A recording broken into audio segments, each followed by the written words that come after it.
जय माता की। जय माता दी भैया, जय माता दी, कल्याण करे माता।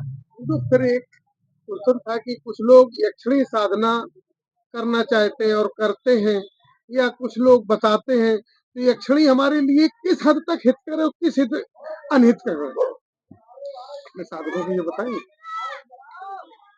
देखो भैया, यक्षिणी ये कोई देवी नहीं है और बहुत पावरफुल शक्ति है ये। मतलब देव नहीं है और फिर भी पावरफुल है। ये एक राक्षस रूप में है, राक्षस रूप में है यक्षिणी।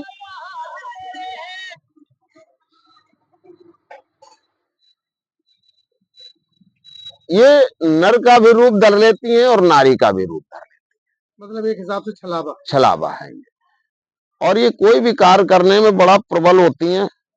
आगे से आगे आपको सारी खबर बताएंगी, सारी जानकारी देंगी, आगे से आगे कोई भी कार्य करने में ये सक्षम होती हैं।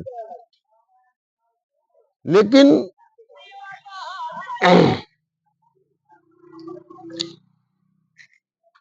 अब एक रीजन पड़ता है इसमें कि अब नए बच्चे ज्यादा करके यक्षिणियों के साथ में गंदा करने के लिए जो लोग यूट्यूब पे बता रहे हैं, और इस भावना से जब साधना करते हैं तो सिद्ध तो ये बहुत जल्दी होती हैं, बहुत जल्दी सिद्ध होती हैं, क्योंकि ये खुद ढूंढती हैं कि कोई हमें मानो चोला मिले, इंसानी रूप में कोई मिले हमको, ये खुद ढूंढती रहती हैं। तो क्या इनके साथ गलत कर्म के लिए लोग ढूंढ। देखिए, जो भी हमने बताया था कि अपने मौत को दावत देना है, इससे इसकी साधना करना, अपनी मौत को दावत देना है। ये वो शक्ति होती है कि अपनी कृपा के साथ साथ में आपकी मौत को भी लेके आती है, आपकी बर्बादी का कारण भी ये होती है। क्योंकि यक्षिणी से दोस्ती करना और इसका साधक बनना, तो जिस तरह से भैया ये आप सोचते हो कि इसकी साधना हम कर रहे हैं और इसकी हम पे कृपा होगी, बिल्कुल बात सही है, इसकी कृपा तो होगी। कृपा जिस तरह से ये साथ में आपके साथ लेके आएगी, उसी तरह आपकी मौत को भी लेके आएगी साथ में। थोड़ा सा भी कहीं आपने गलत किया, थोड़ा सा भी कहीं आपने अगर गलत किया तो ये छोड़ेगी नहीं। इसने आपने दोस्त बना के अगर साधना की तब भी आपको नहीं छोड़ेगी, क्योंकि यक्षिणी किसी को नहीं छोड़ती है, उसका नाम ही यक्षिणी है।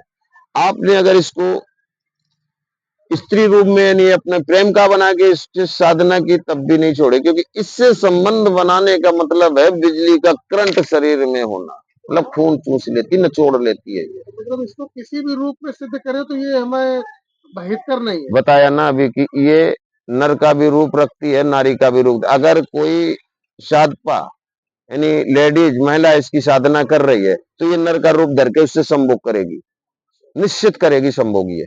और अगर कोई साधक कर रहा तो ये नारी का रूप रख के उससे संभोग करेगी, उसके वचन ही ये होंगे अगर कि मुझे खुश करना है तुम। अगर और कोई रास्ते से अगर सिद्ध करता है, माँ बहन बेटी बनाकर, तो क्या इसके लक्षण ऐसा हो। ये बहुत कम सिद्ध होती हैं, माँ बहन के रूप में बहुत कम सिद्ध होती हैं।